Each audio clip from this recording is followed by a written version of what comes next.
Howdy, friends.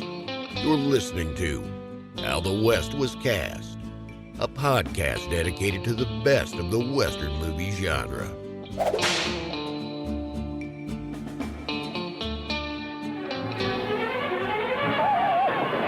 When travel by stage was dangerous because of vengeful renegade Indians, a massive, mysterious bat terrorized the pioneers of the West. When the vampire takes a mate, he turns the one he chooses into one of the living dead like himself. There's something spooky about all this. Something I don't understand, but I'm gonna find out. Don't be afraid, my child. I chose you for my mate. Tomorrow you'll become one of the undead, as I am. Your bullets can't hurt me. That was the trailer to Billy the Kid vs. Dracula, a horror western made in 1966. And on this episode of How the West Was Cast, we're returning to the subject of weird westerns. It's a topic we originally covered back in October of 2020, and it proved to be so popular, we felt it was time for a follow-up show. Hello, my name is Matthew Chernov, and I'm a screenwriter and an entertainment journalist in Los Angeles. And I'm Andrew Patrick Nelson, a film historian and the chair of the Department of Film and Media Arts at the University of Utah. Now, before we continue, we want to let you know that there's a little something extra at the very end of this episode, courtesy of the newly published horror western anthology, Hot Iron and Cold Blood. So don't turn the show off too quickly, or you'll miss my chat with Patrick R. McDonough, the editor of that collection. But first, Andrew, when we originally covered the topic of today's episode 3 years ago, you provided an introduction that put the horror western subgenre in a historical context. So is there anything new that you'd like to add to that previous intro? Actually, there is, Matt. Although I did gift our listeners with a thorough introduction to horror westerns the last time, I have many additional thoughts on this subject that I believe will revolutionize our understanding of not only the horror western, but the entire institution of cinema. Now, to start with, I think it's important that we define what we mean by the term horror western. In his influential book, Horizons West, author Jim Kitces lays out what I think is a fundamentally useful concept. The book's chapter on Anthony Mann opens with a rather provocative quote from... Hey, Andrew, can you pause for just a second there? I think our Wi-Fi connection is having some problems. There was a glitch on my end just a second ago, so let's redo that last line to just clean it up a bit. Why don't you pick it up again from that part where you said, I think it's important that we define what we mean by horror western. If you can start over from there, that'd be great. Sure. Right. I think it's important that we define what we mean by horror western. In his influential book, Horizons West, author Jim Kitces lays out what I think is a fundamentally useful concept. Andrew, stop your introduction. Oh my God! Andrew, did you hear that voice? It's not a glitch. I think something is trying to communicate with us. It almost sounds familiar. Matthew, I'm speaking to you from the afterlife. No, I hear it too, Matt. Whose voice is that? I feel like I've heard it somewhere before. Hey guys, could you please stop talking for a second? My time in your dimension is limited. Wait, I recognize it now. It's the ghost of actor Glenn Strange. Right. That's what I was thinking. We mentioned him in our Kirk Douglas episode. Right. He played a bartender in Kirk Douglas's movie The Last Train from Gun Hill. You know, I always loved his version of the Frankenstein monster. There was something about his makeup design that worked really well with his performance. He's such an underrated Frankenstein monster, I think. Definitely one of my favorites. I appreciate the kind words, but there's a message I need to give you. Skip the introduction to this episode Andrew already said everything that needed to be said the last time you covered horror westerns. Maybe Glenn's right. Honestly, I guess I didn't have that much more to add to the topic. Aside from the 3,000 words I wrote here.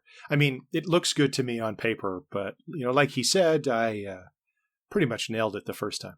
Sure, that sounds fine to me. So let's lose the new introduction and just jump right into picking our favorite horror westerns. Then we'll do our usual outro. I'll add some closing music and the interview with Patrick, and then we'll be good to go. Works for me. Cool. Thanks, Glenn. That's it? That's all you have to say? No questions about the afterlife? Just thanks, Glenn? I mean, yeah, I think we're good here, right? Andrew, are you good? Yeah, we've got a lot of films to cover in this episode, so we should probably get this wagon train moving down the trail. But thanks for stopping by, Glenn. We really appreciate it. Unbelievable. Fine. Whatever. Good luck with the show, you weirdos. Well, that wraps up our visit with the ghost of Glenn Strange, but stick around. We'll be right back.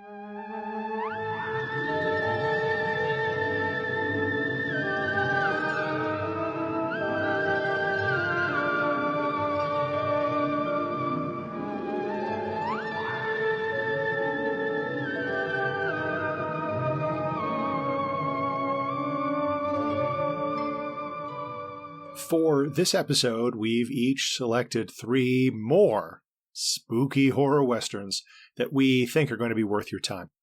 Many of these films are available on streaming platforms like Amazon and YouTube, so if they sound interesting to you, be sure to check them out and let us know what you think. All right then, Matt, what is your first horror western? My first choice is Curse of the Undead, released by Universal Pictures in 1959. As a child growing up in New England, my Saturdays were spent glued to the TV set, watching the Creature double feature, broadcast out of Boston on Channel 56. Each week, 2 horror movies were shown back to back. Sometimes you'd get a Godzilla double feature. Other times you'd see a couple of Edgar Allan Poe films or 2 zombie movies. The catalog of titles was surprisingly deep, so you never knew quite what to expect. And on a spooky Saturday in 1982, I watched a creature double feature that is still etched in my memory. The first film was The Thing That Couldn't Die, a 1958 horror movie about a disembodied head that terrorizes a female psychic. That masterpiece was followed by the second feature, Curse of the Undead, a moody vampire western that instantly became a childhood favorite. Directed by Edward Dean, the film stars Hondo's Michael Pate as blood-sucking gunfighter Drake Roby, a black-clad vampire whose invulnerability to bullets comes in quite handy during shootouts. While secretly terrorizing an Old West town, Roby is hired by a beautiful rancher whose dispute with a shady land baron is boiling over into violence. But the town's local preacher soon grows suspicious of Roby's nocturnal habits, and it isn't long before the two of them are at each other's throats, so to speak. Revisiting Curse of the Undead for this episode was a genuine pleasure.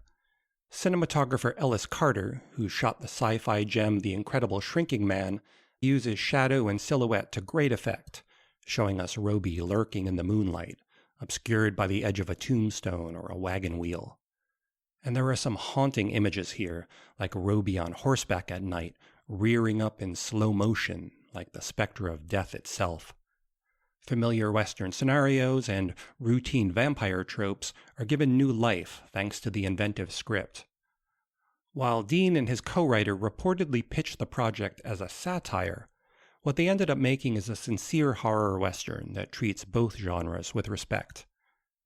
Grounding the film with an unexpected degree of anguish is Pate, who brings a laconic gravitas to his role as the vampire. In perhaps the film's most interesting scene, Roby admits to the preacher that he doesn't want to be this way. He describes his condition as a state of constant torment, and he confesses that all he really wants is love. Now, that is not something most vampires on screen confessed to in the 1950s. But Curse of the Undead takes it even further than that, because just a minute later, Roby tells the preacher that he actually likes him. He enjoys debating the nature of good and evil with him. And he reminds the preacher that without the devil, he'd be out of a job. "You should be grateful to me," he says in one of the film's most provocative lines. In essence, Roby is a spiritually conflicted and surprisingly sympathetic monster.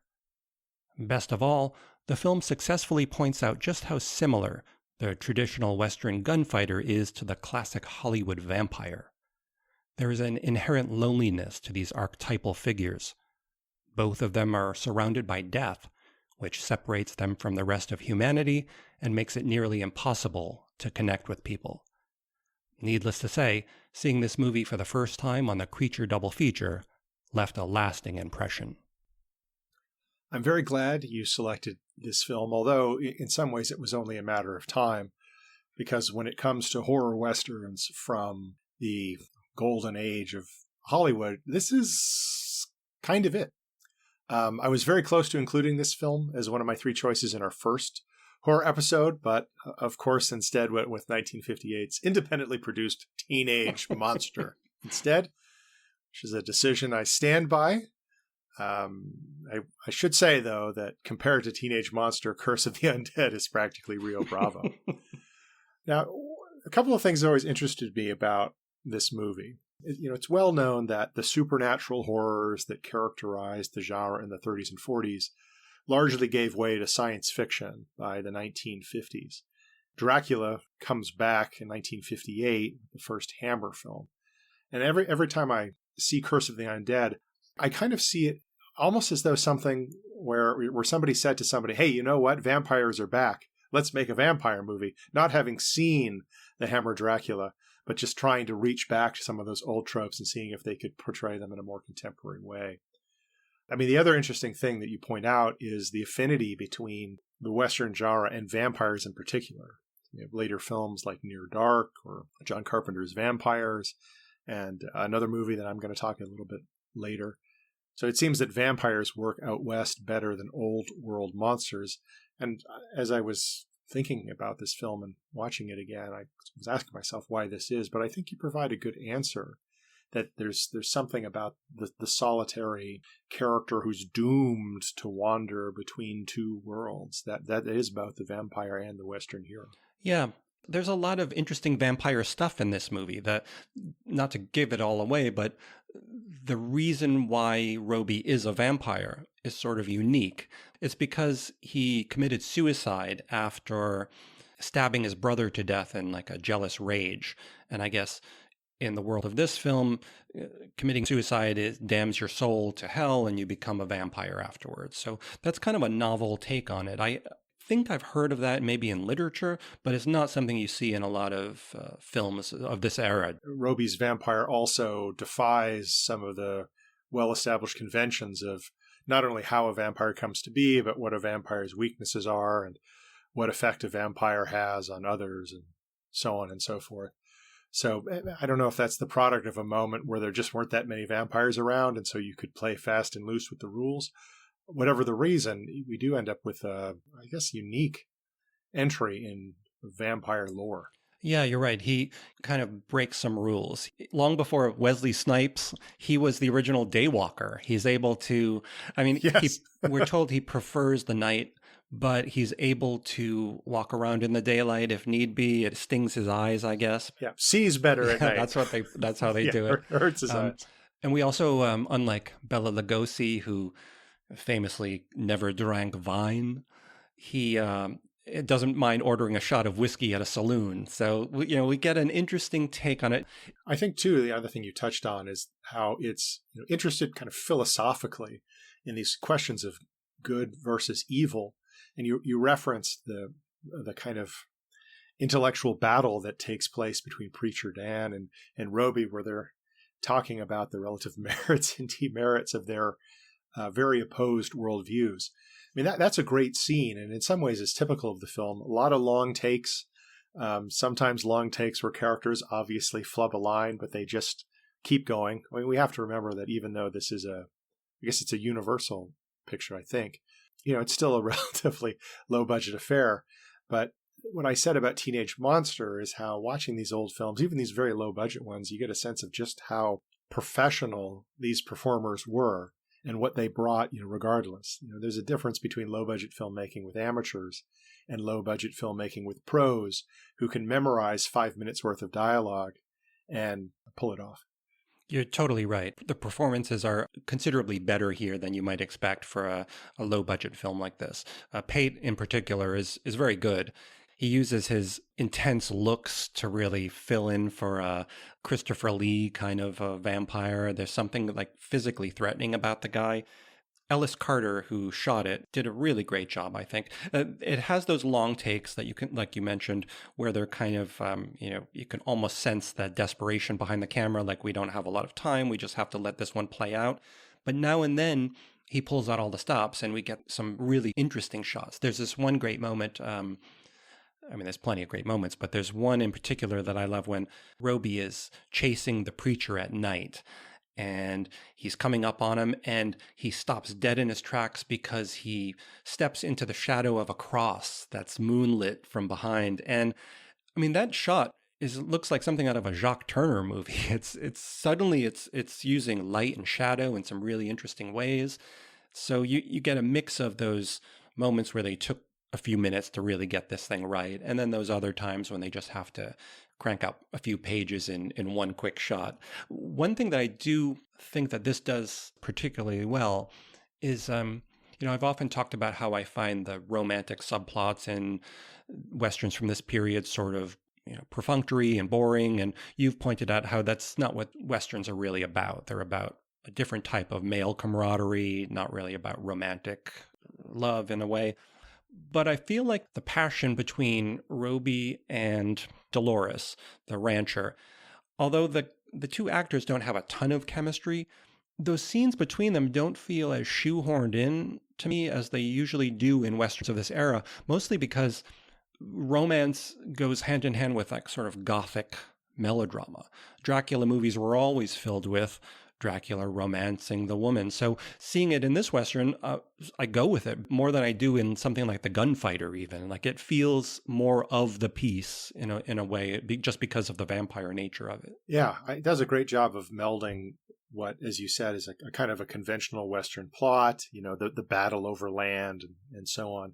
So it has that basis, but then it inserts the Roby character into it. So he actually has, not only a kind of a motivation for being involved in the lives of these people, because I guess all vampires do have to seduce a woman, but it actually moves the plot forward in a really interesting way that then ties back into Roby's own family history.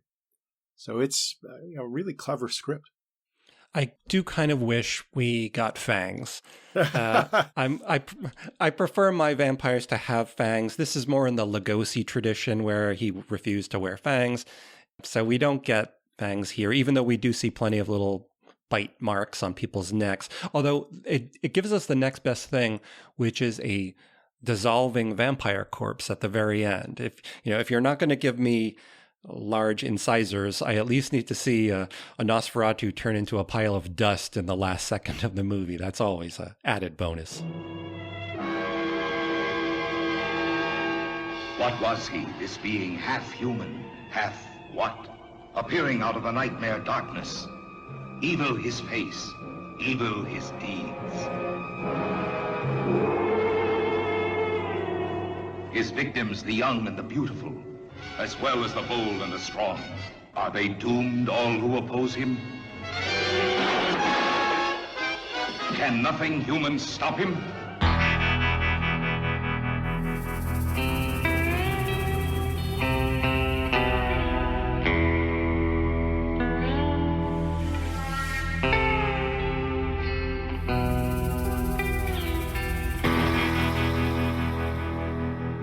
Okay, Andrew, what is your first horror Western? My first selection for this episode is Hex from 1972, also known as Grassland, also known as The Shrieking, also known as Charms. Always a good sign when a movie is known by multiple titles. Hex is the first and only film helmed by theater director Leo Guerin, and boasts a young cast of future stars including Keith Carradine, Christina Rains, Robert Walker, Scott Glenn, and Gary Busey. Set in 1919, the film is about a biker gang of World War I veterans crossing the Great Plains en route to California. After antagonizing some small-town locals, the gang hides out at a remote farm owned by Oriole and Acacia, the half-Indian daughters of a recently deceased shaman. After one of the bikers attempts to rape Acacia, Oriole casts a hex on him, the first of several spells she'll weave over the course of the film. A hex is very much a movie of its time. It was clearly influenced by a number of cycles, trends, and themes popular in late 1960s American cinema, including, but not limited to, the biker movie, appeals to the counterculture, Native American mysticism, criticism of the doctrine of manifest destiny, the trope of a girl's sexual awakening bringing about monstrous powers, and a setting of the early 20th rather than late 19th century American West. It's also the product of a brief moment in Hollywood history when the success of films like The Graduate and Easy Rider convinced the major studios, in this case 20th Century Fox, that socially relevant movies made by new directors could still make money. Hex was filmed almost entirely on location in South Dakota, starting in the fall of 1971. The production quickly fell weeks behind schedule. Word reached studio bosses that director Guerin and his young cast were spending more time smoking marijuana than making a movie. The film then languished in post-production for nearly 2 years as the studio tried to figure out how to turn Guerin's footage into a marketable movie, ultimately deciding to emphasize its supernatural subject matter. After 2 unsuccessful limited releases, Hex was shelved. Now, there's obviously a lot going on in Hex, and it never coheres. The movie has some decent set pieces, including an extended hallucinogenic sequence involving a toad with its mouth sewn shut. The desolate prairie landscapes are sometimes shot in a way that makes them feel genuinely threatening. Yet, these disquieting moments butt up against lengthy passages of fairly broad comedy, usually accompanied by a jokey instrumental soundtrack. Such juxtapositions undermine rather than augment the horror. Hex reemerged on home video in the 1980s and today enjoys the reputation of a minor cult classic. This is something I have never understood and is why I selected the movie. Am I missing something here? What say you, Matt? I suppose it was about time that we got to a horror acid western. We didn't do that on our last horror western episode, so it was only a matter of time before we did one. And this was a good choice, I think. It's available on YouTube for people who are interested after listening to this. I watched it under the title The Shrieking. As you mentioned, that's one of the titles. There's a pretty good transfer of it there. It's decent enough. I have to warn viewers, though, that as Andrew suggested, you can get whiplash from the tonal shifts in this movie, especially in the first third of it, I guess, where it moves from wacky comedy and hippie hijinks to some occult drama and little touches of horror there. It never quite nails any of them early on, I think. But once she starts casting the hexes, once like the owl attack sequence happens, I feel like the movie takes on a little bit more of a consistency. The horror elements start coming more to the foreground. The odd little tangents it goes on that don't really have anything to do with the story proper start getting shorter and shorter. So my advice to viewers who are curious enough to watch this one is to stick with it. Don't let the opening act throw you. It can throw you. Like there were some times there where I thought, what am I getting myself into? I hadn't seen this before you picked it, so stick with it, because I think it coheres as it moves along somewhat better. I think it gets better over time. Yeah, I'd concede that somewhat. I mean, that kind of tonal incongruity, I think, is exemplified early in the movie when there's this moment where the sisters are on the ranch and they can hear this kind of ominous noise in the distance and they look out to the horizon in anticipation, and then the motorcycle gang appears, but it's accompanied by circus music that draws our attention to like how silly these old-fashioned motorcycles are and so on. And that's followed up by other sequences like that, where Keith Carradine's character hides in a barrel that gets urinated on by one of the townsfolk who's looking for him. There's a number of comedic bits around motorcycles and cars and so on.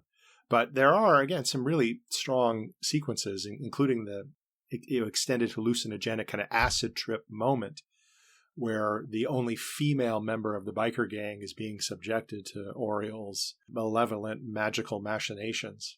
And it's a genuinely moving sequence, obviously indebted to films like Easy Rider, but on its own, pretty effective. I like the way Oriel uses nature as one of her weapons. She's got this Indian shaman dad who was in the past, and when she breaks out his suit that he used to wear, his ceremonial bear suit, the costume design on that thing is pretty damn cool. I mean, it's used sparingly, and it's quite a striking looking piece of wardrobe. And she uses nature, as I said. There's the frog thing you mentioned. There's the owl attack I mentioned. There's also an infestation of vermin and snakes at one point. So she turns the world that they're living in against the bikers. And some of that is kind of creepy. It feels like authentically creepy at times. I actually thought, not knowing anything about the movie when I put it on, I thought the bikers were going to be the threat. That it would be more like Last House on the Left, where this biker gang shows up at these two helpless women out on the plains somewhere, and they become the threat. But instead, it's actually more like The Beguiled, where it's the women who are the threat to the bikers. So that was kind of a fun juxtaposition. I have to ask you about, of course, the last second of the movie. Again, this is a spoiler podcast, so people will have to go along with that. But there's a thing that happens in the last second of the film that sort of pulls the rug out from underneath everybody. What do you make of that little moment at the very end of the movie where the modern world sort of, intrudes on this Western setting? There is a tradition in Western filmmaking. It's a minor tradition, and examples include Union Pacific and How the West Was Won, where you end the film by suggesting a kind of long continuity between the narrative that you've just witnessed and the modern day. So in the kind of the railroad movie examples, it's the Transcontinental Railroad as constructed in the Old West gives way to the passenger trains and the superhighways of the present day, right? Here, what connection modern fighter jets have to post-World War I Nebraska, I don't quite know. Maybe there's something about, I don't know, veterans or war or something. Again, it's very muddled philosophically, so that's about the best I can do. It's definitely the kind of film that would play different in 72 or 73 if you saw it at the local drive-in and you happen to be smoking some loco weed like they do in the film. I think it would land differently. And last thing I have to say about it is that it was shot by DP Charles Rocher Jr., who happened to shoot the film I'm going to be talking about next. Hey, girl, what you got in there? Oh, it smells kinky. Smells good. They grow wild all over the prairie and the desert. Go on, Jim. It's good. No, I better not. No, I've heard about that stuff. Now, that's loco weed. You smoke it once, just once. You're going to smoke it all day, every day. Your eyes will run and your nose will scratch. You won't even be able to support a family.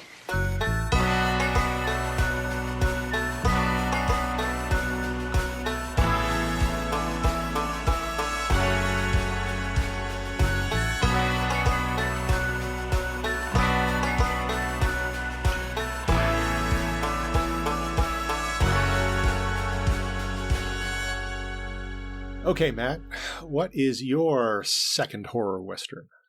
My second choice is Nightwing, released by Columbia Pictures in 1979. The 1970s saw a major boom in certain subgenres of horror.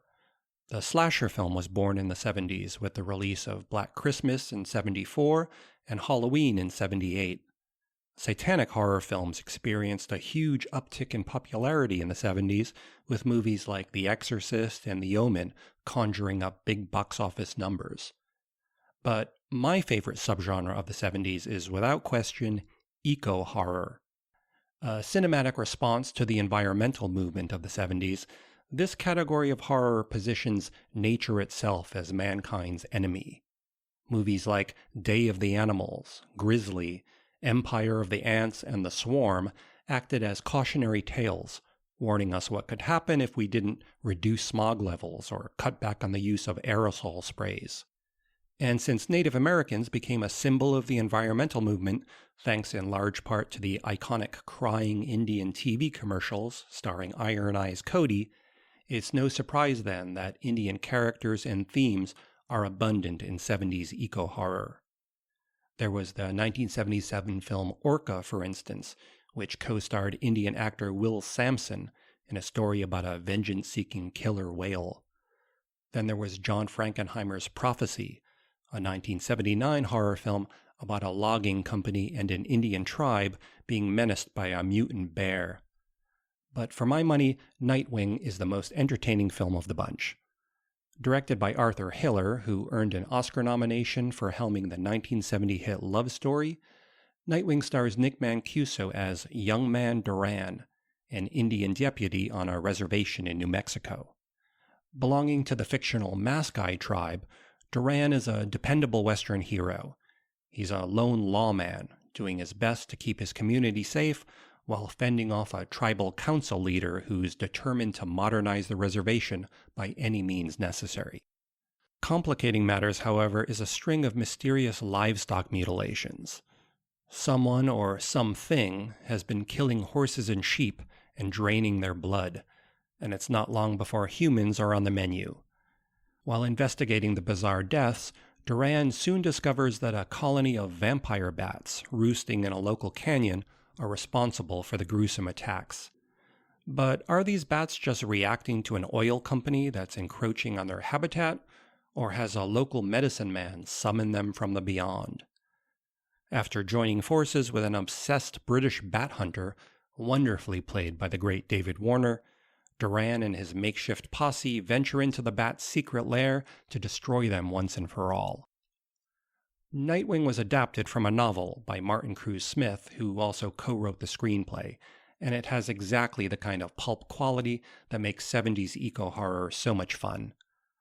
Although most of the Indian characters are played by white actors, the film's angry medicine man is played by George Cloutessy, a Shay-shot Indian actor from British Columbia, who had a similar role in the aforementioned Prophecy.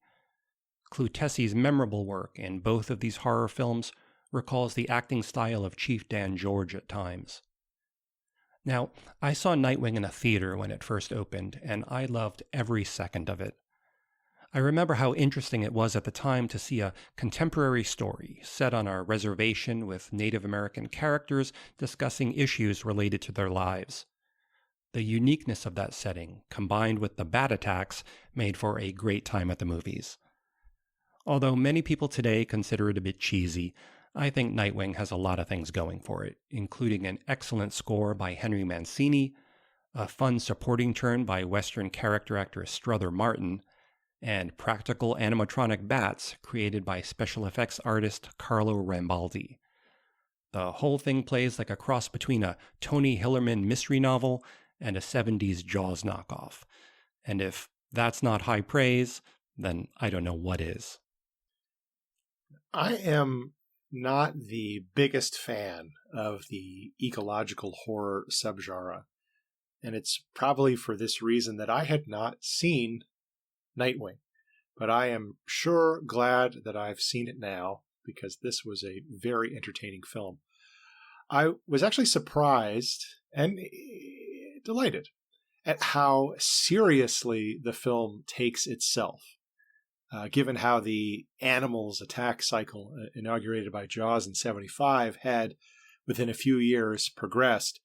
or maybe regressed to parodies like Piranha by the end of the decade. It also struck me how closely the film hews to the Jaws template, from the everyman cop hero to the self-serving politician trying to suppress news of the attacks, to the eccentric scientist, who in this instance doubles as the unhinged hunter-exterminator character.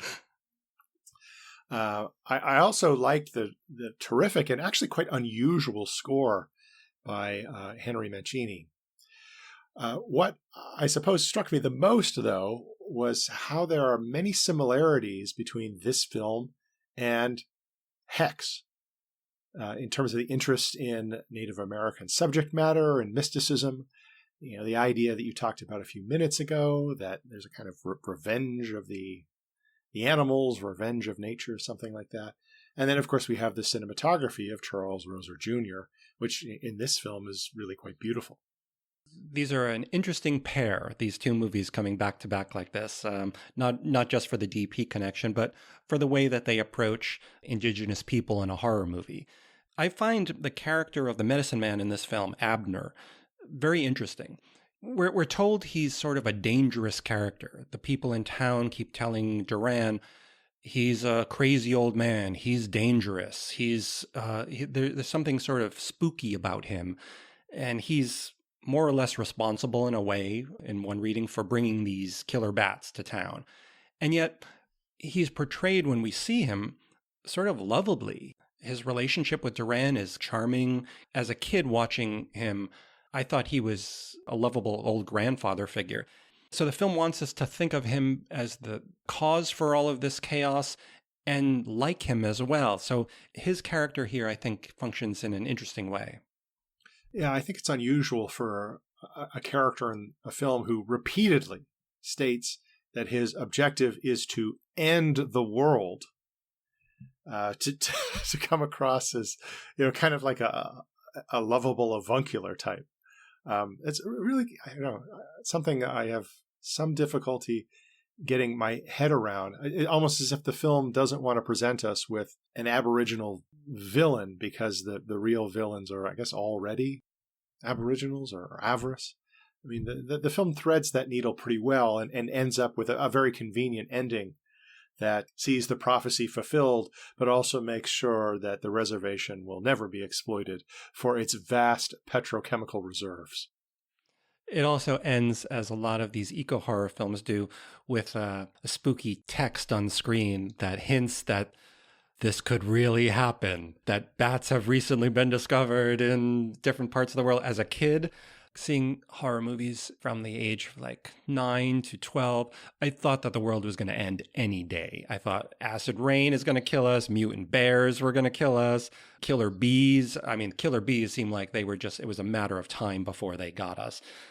And to show you how hard I took all of that, I ended up writing in 2008 a miniseries called Shark Swarm for the Hallmark Channel, which is an eco-horror movie about a guy dumping toxic waste into the ocean that calls a bunch of sharks to come and get them. And, you know, there are some homages to these films in Shark Swarm, in case anybody ever wants to find Shark Swarm. We had Armand Assante in the film, who stars in Prophecy, the one I mentioned there, the Killer Bear movie, which is I highly recommend you watch Prophecy.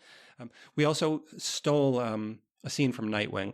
In Nightwing, one of the best vampire bat attack scenes, and each one is sort of like a nice set piece. There aren't a ton of them, but the ones we get are very well staged. The scariest one, of course, is when they attack a little camp of missionaries out in the desert, and they come at night, and it's kind of a very shocking scene. It's done very well. So in Shark Swarm, we tweaked that idea and had the sharks attack a baptism in the ocean. And that was like a very subtle tip of the hat to Nightwing's missionary attack scene. So I really love this movie. You know, one other thing I should mention, because I don't think I'll ever get a chance to mention this again on the podcast, is I had the privilege of meeting Arthur Hiller once as an undergraduate at the University of Toronto. Hiller is Canadian, actually, one of our great exports. So I don't remember the occasion, but he visited a number of my classes back in this would have been the early 2000s. And he was a total gentleman who had very amusing stories to tell about the making of Love Story, and also about being confused with Arthur Miller repeatedly, which was pretty funny. And, I guess now I have the great regret of having not had seen Nightwing by that point, wasn't able to ask him about it. Oh, that would have been great. I would have loved to have heard that.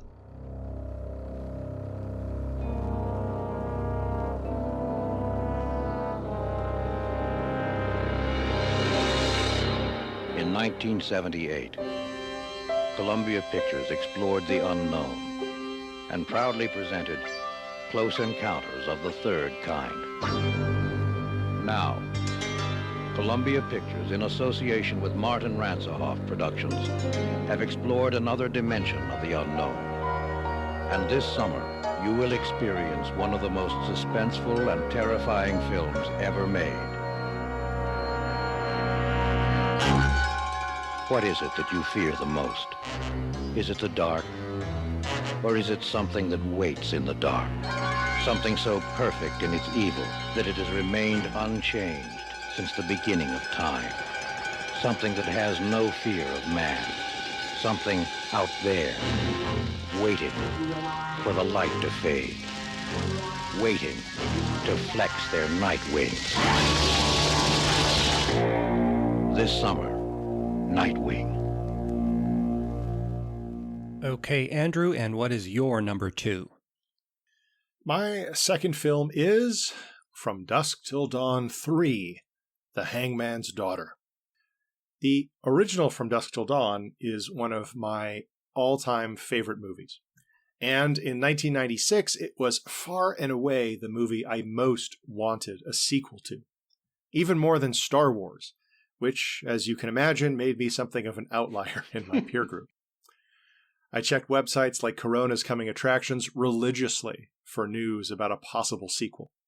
After years of rumors and speculation, it was announced there would be not one, but 2 follow-ups to From Dusk Till Dawn. One to be overseen by Quentin Tarantino, the other by Robert Rodriguez. And both would be going direct to video. My heart sank a little at this news. I am not, and never was, a snob when it comes to direct-to-video releases, horror especially. What right-thinking person doesn't love Maniac Cop 2, Tremors 2, or Children of the Corn 3, Urban Harvest? But we all know what direct-to-video usually meant in the 1980s and 90s. Televisual aesthetics, cheaper production design, less expensive talent, both behind and in front of the camera, Christopher Walken accepted, and a sometimes tenuous connection to the original movie. From Dusk Till Dawn 2, Texas Blood Money, was released in March of 1999 and confirmed all of my fears. Though the movie has grown on me, slightly, over the past 2 decades, in the moment I was disappointed and confused and less than optimistic about the forthcoming 3rd entry in the franchise. 10 months later, From Dusk Till Dawn 3, The Hangman's Daughter, was released on home video, and miraculously, it was good. Very good. Set in 1919, the movie follows author Ambrose Bierce as he ventures into the Mexican frontier, intent on joining Pancho Villa's forces. His path intersects with those of others, including an outlaw and a kidnapped girl, the hangman's daughter of the title, but all the roads lead to La Tatilla del Diablo, a combination bar, brothel, and inn. And there, all hell breaks loose. Literally. Whereas Texas Blood Money is only coincidentally connected to the first film, The Hangman's Daughter is a proper prequel that reveals the origins of one of From Dusk Till Dawn's most memorable characters. And unlike Texas Blood Money, where most of the budget clearly went to star Robert Patrick's salary, The Hangman's Daughter boasts some impressive art direction and production design that captures the feel of the original, if on a somewhat more modest scale. The movie also features a variety of good performances, especially Sonia Braga as the vampire Madame Quixtla, and Michael Parks as Bierce, who most of us know as the writer of the short story An Occurrence at Owl Creek Bridge, one of the seminal American short stories, which is cleverly incorporated into this movie's plot. The story of the Hangman's Daughter, credited to Rodriguez and his cousin Alvaro, mirrors the structure of the original film, starting out as one genre, in this case the Western, before changing to another, horror. As a Western, the movie more than holds its own.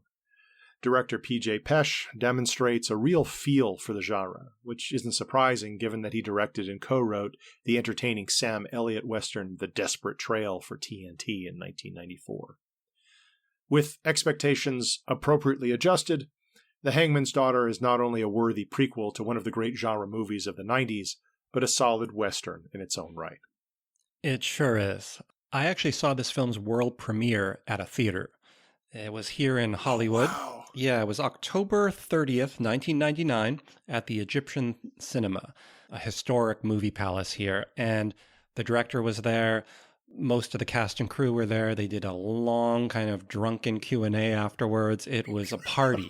It was excellent. So I've always had a fondness for this movie because of that, being there at that one moment. And I don't think it played anywhere else theatrically, so it was kind of a special little thing. Like you said, direct-to-video in this era was touch and go. This one was released by Dimension Films, who would often latch on to a property and milk it dry for, sequel after sequel. That's why we got 8 Hellraisers and 4 or 5 Mimic movies and tons of Children of the Corns. Those are all Dimension Films. And this was definitely, like you said, more ambitious than Part 2, which I was equally disappointed with early on. But I watched it again after watching this one for the podcast, and it has improved.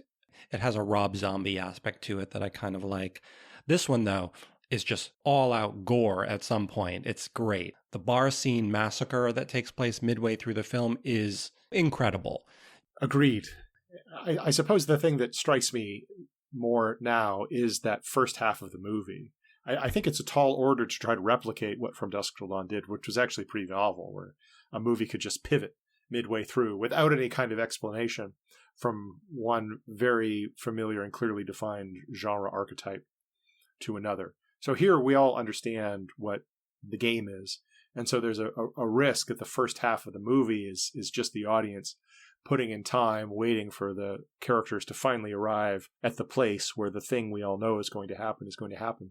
But I find the Western narrative very engrossing.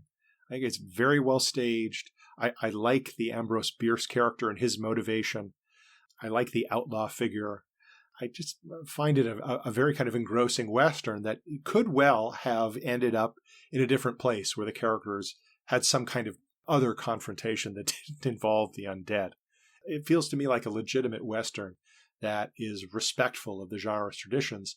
And in some ways that maybe makes the film better than it ought to be. I think it actually enhances the second half of the movie because we've spent so much time with these characters and are kind of invested in them and their plight as it exists in that real world early 20th century setting. You're right. The Western stuff at the beginning in that first third really sets up everything later on, and it kind of grounds us in an authentic Western movie. The Lovers on the Run subplot that kind of starts the whole thing, is it just me, or does that feel like they're going for that kind of Willy Boy story, the classic Willy Boy legend where the lover's on the run and they're being pursued and they're misunderstood?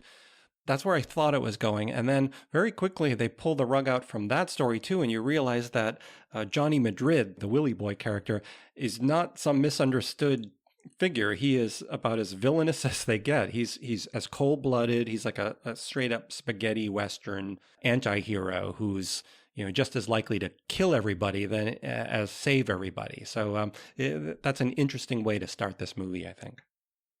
I agree. I mean, his villainy is on full display in a number of respects in the first half of the movie.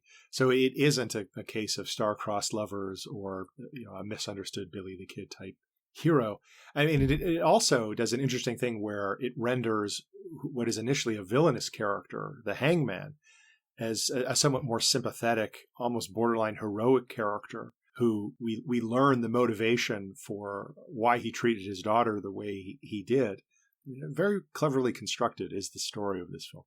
It's great to see Danny Trejo in this one, like playing for the third time in one of these movies. Yeah.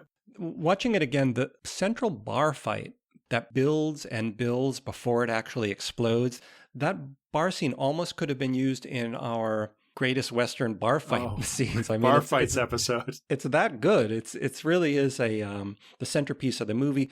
The director pulls out all the stops, in addition to all the chaos that's going on, and it must be said, there's a surprising number of people in that bar. It's not a low-budget cast where there's only a handful of people. He packs that room with like different factions, different kinds of people who are all get torn apart.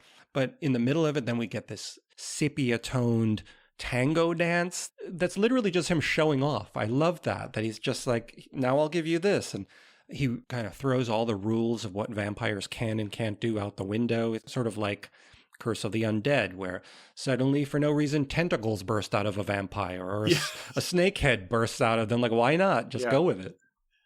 Yeah.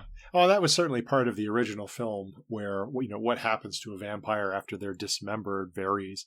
You know, you can cut off a vampire's head and it will turn into a giant rat monster, as happens to Tom Savini's character in the first film. So yeah, I mean, maybe that's part of the pleasure of seeing these kind of genre hybrids is you can, you know, play a little bit fast and loose with some of the genre lore. Outlaw Johnny Madrid is on the run from the Hangman. Look at the horses! This time with the Hangman's daughter along for the ride. Esmeralda, you have no idea what you've unleashed. When Esmeralda's secret birthright is revealed, How do you know my name? It's her they want. they discover they're in for the fight of their lives. Make yourselves comfortable. You're just in time for dinner. From Dusk Till Dawn 3, The Hangman's Daughter.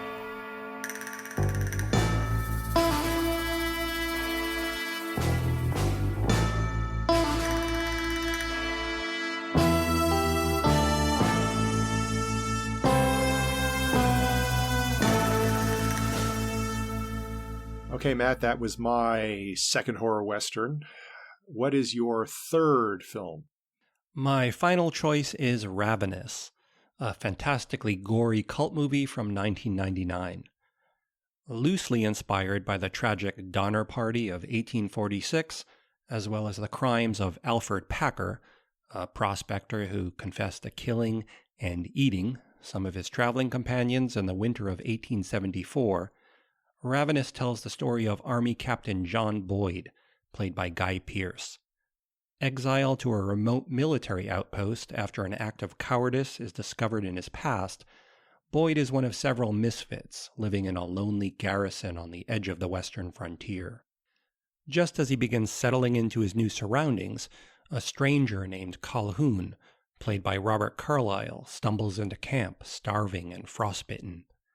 It seems as though Calhoun's wagon train became lost in the nearby mountains, and after being snowbound for 3 months, he and his group turned to cannibalism for the sake of survival. But when Boyd and several members of the garrison go on a rescue mission to retrieve what's left of Calhoun's party, they instead discover that the stranger they've welcomed into their camp isn't who he claims to be. In reality, he's a flesh-eating Wendigo in human form. Imbued with the strength of his victims, Calhoun possesses supernatural healing abilities that render him impervious to injury or death, and before long, his evil presence begins infecting Boyd's fellow soldiers. In the end, it falls to the cowardly captain to make one final stand against the grisly gourmand. Cannibalism is often used as a metaphor in horror movies.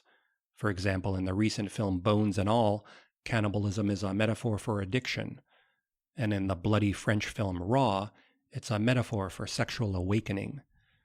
The 80s horror comedy Parents uses it as a metaphor for family trauma, and the grindhouse classic Cannibal Apocalypse employs it as a symbol for the Vietnam War. In fact, when you look at the cannibalism subgenre in its totality, it's actually somewhat rare, no pun intended, for cannibals to simply be cannibals. More often than not, they're stand-ins for some deeper concept. And in Ravenous, that concept is manifest destiny. The film's ghoulish script, written by Ted Griffin, draws a parallel between Calhoun's insatiable appetite for flesh and America's all-consuming hunger for power, wealth, and land during the settling of the frontier in the 19th century. And if that sounds like a bit of a stretch, well, just look at who the cannibals actually are in this film. They're the white soldiers, not the so-called savage Indians. The cannibals in Ravenous are the characters we usually think of as the heroes in Westerns. And consider too what happens physically to Calhoun when he snacks on another person. He grows stronger and healthier, not unlike America gaining power by gobbling up resources while expanding west. Equating cannibalism with the country's voracious desire to remake itself is one of the film's many clever touches. By all accounts, Ravenous was a hugely troubled production. 2 other directors were hired and then fired before the late Antonia Bird took over the film while it was already being shot. The fact that she managed to turn in one of the most interesting westerns of the 90s is sort of remarkable. Sadly, Ravenous was a big box office bomb when it opened. It was released by 20th Century Fox and earned only $2 million with a budget of $12 million. But like Calhoun and his cannibal brethren, the film survived its critical and commercial butchering, and thanks to home video, it's developed a well-earned reputation over the years as a genuine cult movie. In short, if you have a taste for terror and you're looking for a juicy horror western to sink your teeth into, Ravenous is guaranteed to satisfy your craving. That's my Crypt Keeper voice right there. Yeah, that's right. Yep. Back for seconds. As famous as the story of the Donner Party is, it is not one that has been dramatized with any regularity whatsoever in the Western genre.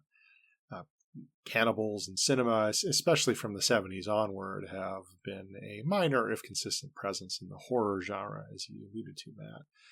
But it's not something that crosses over into the Western all that often. I can only think of maybe a couple other examples of cannibalism in a Western, and they're all Italian Westerns like Five of the Apocalypse.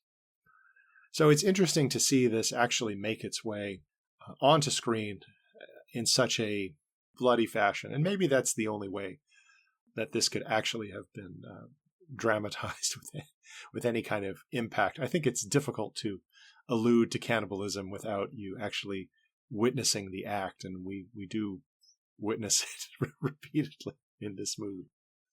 You know, in interviews over the years, Antonia Bird, before she died, she never really embraced that metaphor that I was talking about, the manifest destiny connection.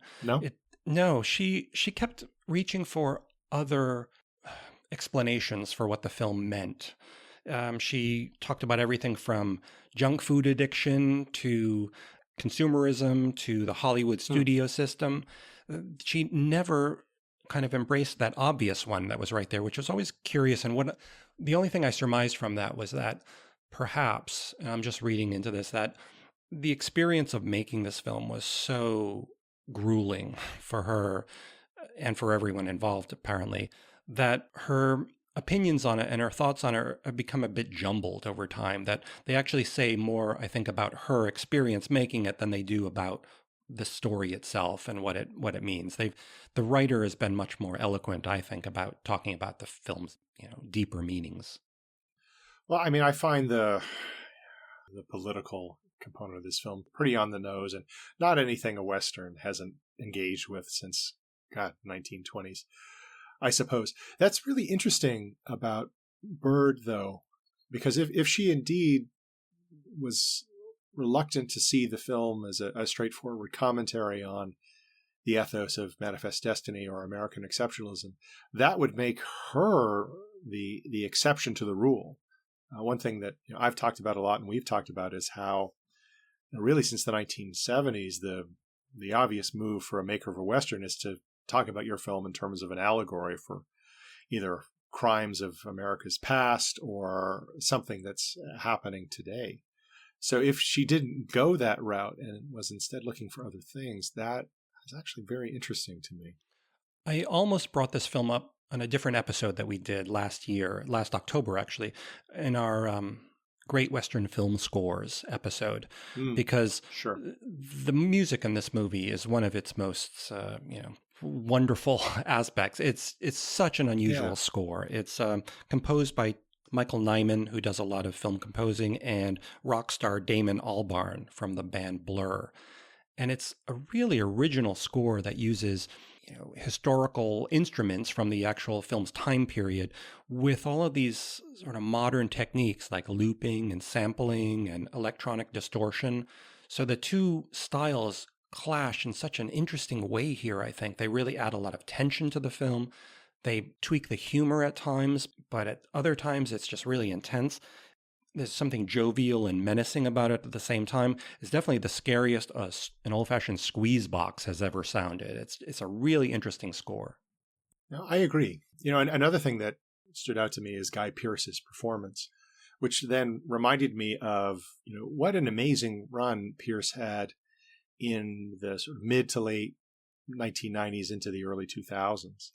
You've got LA Confidential, Memento, The Time Machine, and then I guess he ends the 2000s by doing The Road and The Hurt Locker and so on. And that's a really kind of a eclectic body of work. And he also clearly has some affection for the Western. He's made, I guess, a couple of them by this point. But I was really moved by his performance. Again, similar to some of the other films, we understand his motivation, but he doesn't have to talk at length about it. The film is very good visually at representing, in his particular case, the horrors of war and what those will make an otherwise brave man do. What do you make of the Wendigo element here? That comes up now and then in horror films. We've seen that before. Pet Sematary most famously uses it. There was a recent one called Antlers that did a pretty good job with it. And then in terms of the Western, we got some Wendigo action in Disney's Lone Ranger movie that was referenced in there too. So that's kind of brought in here. Also in Grim Prairie Tales, a little bit, a film that we talked about in the first horror Western episode. Well, one continuity would be this recurring theme of Native American mysticism.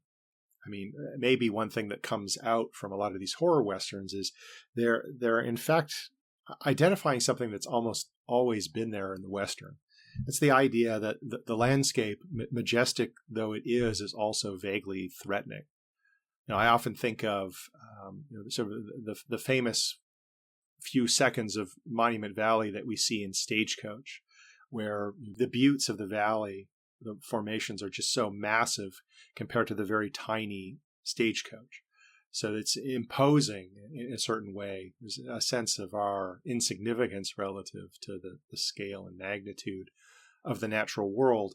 And then, of course, in Stagecoach, Ford takes it one step further by quickly whip panning across and seeing the land's indigenous inhabitants, who also represent a kind of threat.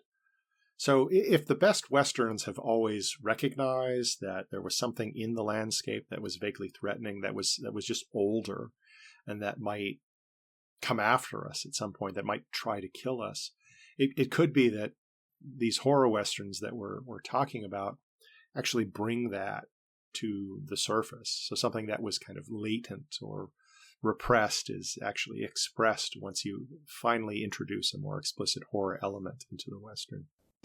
Legend. Wendigo. Man eats the flesh of another. He absorbs the other man's strength. Evil. I just had to try. Power. We need others. Hunger. Stop. You don't. Now, you are who you eat. Bon appetit. He was licking me! Ravenous. Rated R.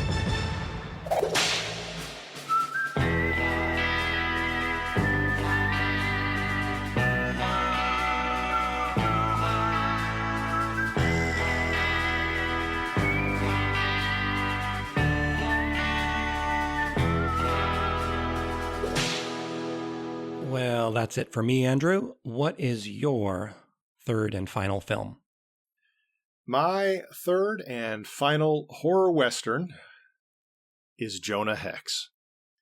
Released in 2010, Jonah Hex was directed by former Pixar animator Jimmy Hayward from a screenplay by Mark Neveldine and Brian Taylor, the duo behind mid-2000 hits Crank and Gamer. Neveldine and Taylor were originally slated to direct Jonah Hex, but left the project shortly before production, citing creative differences. Always a good sign. With the notable exception of Lucky Luke, Jonah Hex is probably the most famous Western character to originate in comics. A cynical bounty hunter with a disfigured face, Hex was created in 1972 by writer John Albano and artist Tony DeZuniga for the DC anthology title Weird Western Tales. The character was given his own series in 1977 and has remained a memorable, if minor, fixture of the DC Comics stable. Despite his monstrous appearance, the comic book Hex is a mortal Western hero who spent the first 2 decades of his existence fighting real-world adversaries on the printed page. It wasn't until the 1990s that Hex began facing paranormal foes and forces. The movie adaptation takes things one step farther, imbuing the character with some supernatural abilities as well as some steampunk weaponry. The movie puts Hex on the trail of his former commanding officer Quentin Turnbull, the man responsible for the murder of Hex's wife and son and for his disfigurement, who also happens to be plotting a devastating attack on Washington, D.C. Jonah Hex was a troubled production that required extensive reshoots, some at the last minute. Clocking in at a brisk 81 minutes, including end credits, the movie opened to bad reviews and worse box office. Star Josh Brolin has now spent over a decade disowning the film and repeatedly throwing director Hayward under the bus.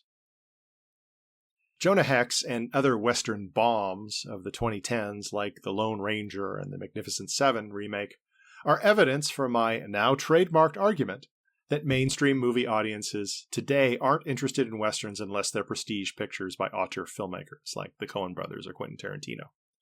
Now, you might counter that these were simply mediocre movies based on dated intellectual properties, to which I'd counter that audiences seem to have no trouble turning out repeatedly for mediocre movies starring second-string comic book heroes. Or at least they did until very recently. I actually like Jonah Hex. I enjoyed it in 2010, and I have watched it multiple times since. I'd take it over either The Lone Ranger or The Magnificent Seven, and over many of the pretentious awards-baiting westerns of recent years. Whether by design or by accident, more likely by accident, Jonah Hex turned out to be a lean, propulsive picture filled with admirably workman-like character performances, recalling the mature B-Western of the 1950s, the same period and context that produced memorable experiments like Curse of the Undead. We should start a Jonah Hex fan club because I do really like this movie too. For just the reasons you mentioned. It's brisk, it's, gives you everything you want in just a quick little package. There are some really terrific sequences here. The one I love the most is the pit fighting sequence where there's, the bare knuckle boxing scene that for some reason has a giant snake man in it whose mouth can unhinge. Those kind of horror elements are so welcome. I love when that happens. And, I was kind of biased for this movie because as a comic book reader growing up, more than the superhero comics, I was drawn to the horror and Western comics. I loved, Tomb of Dracula, the Rawhide Kid, Man-Thing, Scalp Hunter, all of these kind of characters were the ones that I was always really loved. And Jonah Hex was, of course, like the cream of the crop when it came to that. So I was really looking forward to this. And I was a little confused why people were so unhappy with it. You can sense some of the trouble behind the scenes. You can see it really in that opening sequence that's all animated, where the movie just does this massive info dump that tells us everything about Jonah Hex in one quick animated collage. It shows us his powers, what he's going to do, and that strikes me as a potential studio decision after the fact, like we need to make sure people aren't confused by this character. Yeah, no, it reminds me of another famous case of studio interference. The Michael Crichton adaptation, The 13th Warrior, does a similar thing where there's kind of some animation, a lot of exposition, and then you just get right into the story. So I guess that's a tried and true let's try to salvage this picture technique. The two writers on the project that you mentioned, Neville Dean and Taylor, they did the same exact thing the next year when they directed Ghost Rider Spirit of Vengeance. Yes. There's a mini animated sequence in the first 15, 20 minutes of that movie that spells out everything we need to know about what Ghost Rider can and can't do. It's such an odd choice to do, and the animation just looks so out of place. The rest of the movie's not animated. The movie also doesn't make much of Hex as a Confederate soldier. It shows us that and it tells us that, but it moves pretty quickly right past that, where they even give us a line in there. Somebody says the only reason he fought for the South was because he didn't want the government telling him what to do. Yeah. And then we just go right past that.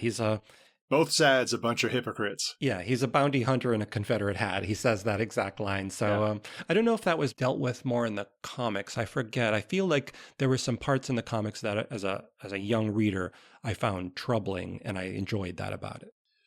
Yeah, I mean, the Hex comics from the 70s that I read are in some ways typical of Marvel in its attempts to be socially relevant. The film, though, I suppose is in keeping with the longer tradition of the Hollywood Western, where, you know, Confederates are just treated as just another soldier in some case.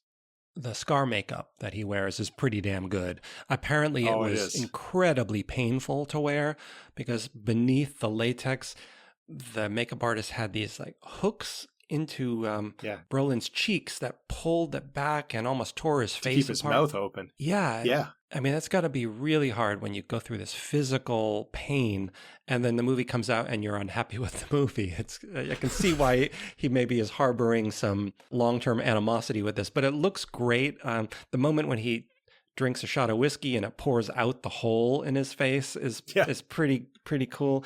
And it got me thinking about characters in these kind of action movies that are scarred. Facial scars are pretty much reserved just for villains. You know, I was trying to think of heroic characters who have heavy facial scarring. And, you know, aside from Edward Scissorhands, there aren't a lot of characters there. It's mostly like something that we see in the James Bond films. All the villains have some type of facial deformity. But Hex is the rare character where, I mean, he's also borderline psychotic. So I guess he kind of, skirts both worlds. Yeah, I mean, the example from a Western that immediately comes to mind is the Ballad of Little Joe, where you have a character who deliberately disfigures herself in order to distance herself from society. So she does it to herself intentionally, whereas this is something that, was inflicted on Hex, and then he actually made worse. I'm confessing a lot of ripoffs here. We actually ripped off Hex's facial scar in Hard Ride to Hell. Hard Ride to Hell, yes. El Jefe, Miguel Ferrer, has a screwed up eye that's all like, burned out and it's hanging off. We didn't want to put it on his cheek because that would be too obvious of a ripoff. So this was our homage to the facial deformity on Jonah Hex in Hard Ride to Hell. Oh, man. Yeah, so this is a lesson for all aspiring filmmakers out there. This is something that I tell my filmmakers all the time. You know, you don't need to be that clever. You know, people before you have already figured out the answers to most of cinema's potential problems. So why not avail yourself of the medium's rich history? It also must be said, I know I always do this, Hex does have a dog companion, as all great Western characters should. His dog here is a little disappointing, I must say. He is no Zip from Last of the Dogmen. He doesn't do that much cool stuff, but, I'll take a dog where I can get it. I also understand the dog had to undergo extensive makeup to give him the mongrel appearance that creates an affinity with the equally handsome Jonah Hex. Well, that's what they had to do to Sam in Hondo and throw some mud on him and give him that Frankenstein scar. He was sort of like the Jonah Hex of dogs back then. The one here, not quite up to par. After that night, some say he was a changed man. That his spirit crossed over, giving him powers that can't be explained.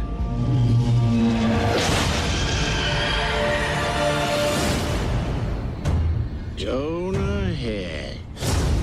Cut him down!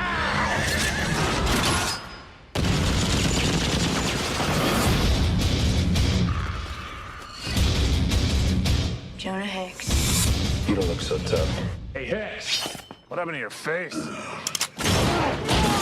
Cut myself shaving. What happened to yours?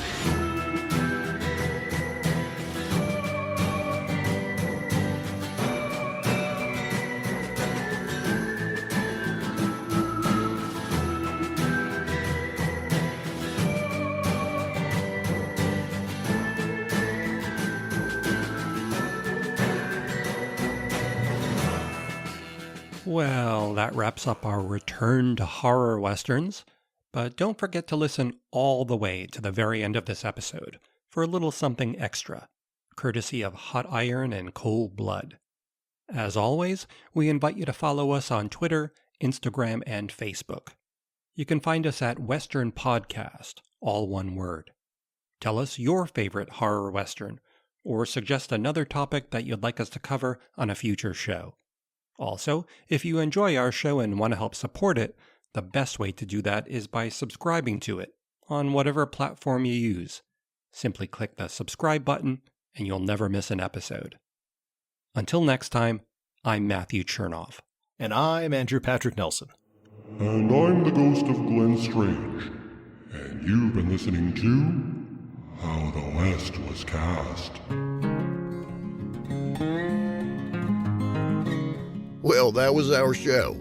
We thank you kindly for listening and hope you'll come back again real soon. Till then, keep your saddle oiled and your guns greased. We'll be seeing ya.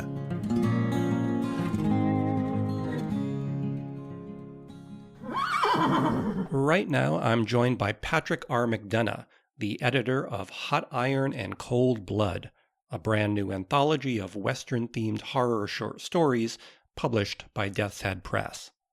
The book contains 16 disturbing tales that will delight fans of the horror Western subgenre. And in addition to editing the anthology, Patrick also wrote one of the stories himself. We'll include a link to purchase a copy of the book in the show notes of this episode. So with that said, Patrick, thank you for joining us today on How the West Was Cast. Oh, my pleasure. Thank you for inviting me. Now, before we talk about your new book, I first love to hear a little bit about your taste in the Western movie genre. So what are some of your favorite Western films? Are you an aficionado of the genre or more of a casual Western movie fan? I would say that I'm a fan, but I would not claim to be some kind of holder of vast knowledge in that field. I'm a big fan of the History Channel. And what is it called? The Men Who Built America, Frontiersmen. This kind of bleeds into probably the origin of Hot Iron and Cold Blood, thinking to do how I did the book, and I never realized that until right now. So something about that show kind of percolated in your mind, thinking that maybe horror westerns would be something to write about? Not horror specifically, but westerns in the sense where, like, I grew up watching the shows that my dad watched, one of those being The Rifleman, big fan of that show. But it's just that with the docuseries I mentioned, 4-parter, it's long. It's like 8 hours in total. They cover the West and the Western expansion. It just bleeds from there. And it got me thinking, like, yeah, what else isn't being told? So that's what I try to do with Hot Iron and Cold Blood. Mm-hmm. What about Western movies? Are there particular ones? Are you a Clint Eastwood kind of Western fan, maybe, or a older John Wayne fan? Where do you stand on that? Maybe Kevin Costner is more of your speed? I don't know. I like John Wayne, but I'm more attracted to just like oddball stuff from Blazing Saddles. It's just absolutely outrageous, to silly ones like Rango, an animated comedy that is a Western starring Johnny Depp as a gecko. One that I'm not sure if anyone's brought up yet, but Back to the Future Part 3. One that kind of pinpoints exactly what I like, just really odd, extreme stuff. It's The Revenant, starring Leonardo DiCaprio. The intro is just absolutely nuts. It's all the arrows coming at the frontiersman. So turning now to your book, Hot Iron and Cold Blood, how did the actual book itself come about? Like, how did we end up with this book? So I was submitting a short story to a independent publisher. They were putting together an anthology for the Wild West, and they closed. So I had a story. I knew some publishers. I asked one if they're going to do this. They're known for horror westerns, Death's Head Press.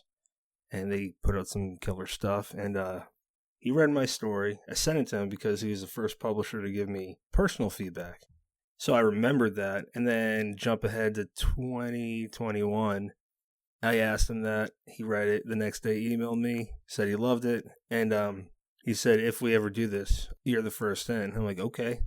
So he edited my short story. And long story short, I was asked to be the editor. I got full creative control. I picked my team. And then I got all the stories and kind of fell in place. How did you reach out to these individual authors? Did you go to them directly, or did you put out a call somewhere for submissions? I invited a bunch. Over the last 10 years of doing this, I've become pretty good friends with some. And I'll just text them.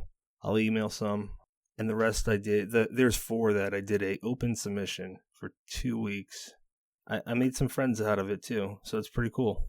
What sort of criteria were you looking for? Mostly stories set in the Old West or in the Modern West? Yeah, so the call was for the Wild West. So we're talking about comparative, 50 years? Mm-hmm. And it had to be set in the proper geographical location. Those were basically the parameters. That's pretty much it. And the ones that fit the parameters, they kind of shouted out that they were the ones. I can't explain it beyond that. It's like if you like a good movie, you can break it down, but there's also that factor of you can't explain it, you're just attracted to it. That's the universe, There's laws of attraction, and that's one of them.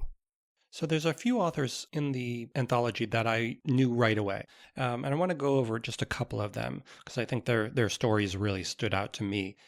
Starting with a horror writer named Owl Going Back, whose novels often focus on Native American characters and themes.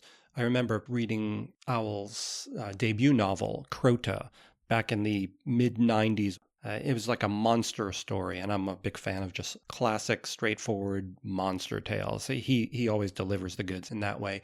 His piece in your anthology is sort of a riff on the Headless Horseman tale, but with a little Western spin on it. So what can you tell me about his involvement? I'm not trying to compare him to the others in any good or bad way, but asking him was the only person I was nervous to ask because Al and I aren't friends. We're friends on Facebook. I don't know why writers like him accepted it, like the Facebook request prior to us talking, but I'm thankful, and that was one of them. And I messaged him and asked him. Yeah, he ended up saying yes. He was writing something for Marvel. I'm like, okay, so he's writing for Marvel and then he's writing for me. That's weird. I'm a new editor. And his story, when I read it, I was just like, yeah, that's so good. I made some notes. If you're an editor, you have to give a few notes at the minimum. You can't say it's perfect because nothing is. Another writer I want to mention is Edward Lee, who contributes a truly disgusting story to your anthology. And I mean that as a compliment. For our Western listeners here who aren't familiar with Edward Lee's work, he's famous for pushing the boundaries of good taste to the breaking point in his fiction. His notorious novels like The Big Head and Header are not for the squeamish, and the story he wrote for you is more or less vintage Lee. It's pretty rough stuff. So how did he end up in this anthology? I'm friends with him, and I could just ask him because they're reissues. So I don't think there's any exclusivity contractually, So that was my pitch. And Ed Lee's a very sweet guy. He writes crazy shit, but he's such a sweet guy. It was interesting reading it because it jumps back and forth in time from the Old West to a more modern age. And I could tell where it was going right away when he mentioned Swan Point Cemetery as a location, which is familiar to me growing up in Rhode Island as a horror fan. That's, spoiler alert, that's H.P. Lovecraft's graveyard. That's where he's buried. So we used to always visit his grave, me and my friends, and I've been there many times. So when I saw Swan Point Cemetery mentioned, I thought is this going to be a Lovecraftian story? And there's some connections there, which I thought was a lot of fun. There's another author in the anthology that I want to mention because he doesn't get enough credit, I think, and I've always liked his work. Jeff Strand. His piece is called Rope and Limb, and it's a Monty Python-esque black comedy about a Western hanging gone very, very wrong. Now, I first read Jeff's work back in 2003 when he published this gory novel called Mandibles about killer ants. Anytime there's killer bugs involved, I'm right there. So Mandibles stood out to me as a great cult novel. So seeing him pull off this grotesque black comedy in your book was a real treat. So how did Jeff Strand end up on your radar? He's in a unique spot because the first team of publishers said, so we have a Jeff Strand story. It's original. If you want him to be in it, he's in. If not, not. And I was like, oh, okay, that's an easy yes. I didn't care what it was. I like Jeff. I think he's a sweet guy, and I think he writes pretty damn good quality. That's just, it's hard to do horror and comedy well, and he does it very well. Another author is, of course, Joe Lansdale. I'd say maybe listeners of this show are most familiar with his Hap and Leonard stories, the crime novels that he wrote that were made into a popular TV show. And he's done a lot of work in the Western horror over the years. He penned a Jonah Hex graphic novel. We're actually talking about Jonah Hex on this episode. So Joe's story in this piece, it feels like a chapter in a larger novel. And I think that's because it features a recurring character that he's written about many times, this Reverend Mercer, who turns up in his fiction over and over again in various capacities. He's the classic Western preacher who, instead of fighting gunfighters and outlaws, ends up fighting like vampires and snake people and things like that. So seeing Lansdale's short story in here was a pleasure, and it was nice to see the adventures of Reverend Mercer again. Yeah, Joe, I just love that guy. He is awesome. I could talk about him all day. I mean, he's just very, very interesting. He displays something that is worth taking note from every writer or person, and that's he gives back a lot, as much as he can, without burning out. Yeah, he seems like a real mensch in that way. He really kind of offers a lot of advice and is to newcomers. He's I've met him several times at various events. Dark Delicacies features him all the time for events, so he's a lovely guy. Now, another thing that's very lovely about this book is the cover art, which is really phenomenal. So how did you end up with this beautiful illustration on the cover? It's just eye-catching. Who did it? So his name, the artist, is Robert Summellen. The publishers picked him out. I didn't have any say. The publishers pay for it. And they blew every expectation out of the water. I don't know how a human can do that. It's really striking. It reminds me, looking at it, it reminded me right away of the covers of the old Warren magazines that I grew up reading in the 70s, like Creepy and Eerie and Vampirella and The Rook. Those illustrated horror sci-fi mags. It definitely, he's going for a very retro look and captures it beautifully, where you get snippets in this collage, basically, snippets from various stories that you'll be reading in the piece. It's a great compilation there. I also want to mention your story, which is called It Calls. I guess this is the one that you originally submitted that eventually led to you editing this anthology. It's a really haunting tale, I think. It's sort of a cosmic horror in a subtle way about a woman and her daughter alone on the plains, basically. It's also a winter Western, which is one of our favorite things. Montana, too. Yeah, it's a Montana Western. It's a very snowy Western. It's beautifully written, and the characters are, like I said, the predicament there that they go through is very haunting. The ending is particularly moving. It's one of the more serious pieces, I think, in this. How did that story come to you? Thank you. I'm very touched. I put my heart in that, and it's inspired by John Langan, this author who wrote this story called The Fisherman. There's this big creature in it, and I can't figure out what I called it. I can't remember. I wrote it a while ago. You call it a Leviathan. That's it. Yeah, John Langan used that in his story. And his imagery was like creepy haunting. I don't know how I came up with this idea, but the idea of a little girl wishing on her father's return. They're in Montana. It's wintertime. Yet your resources are whatever you got in a warm, stored area, you know? So the best horror is isolation horror. That's where your horror and terror comes from. Your fear, you know? So I'm from New England originally, Massachusetts, and I've experienced those winters. And I just thought it'd be neat to write a Western, but it's the opposite of a desert gunslinger fight. That was it. And I just wrote what creeped me out. I'll just say that the hand scene, I don't know where that came from, but there's few moments where I step back and I'm like, I can't believe I wrote that. It's all stuff that if I experience that as a father, I'm pretty sure I'd go insane, man. Yeah, it feels like something written by a parent.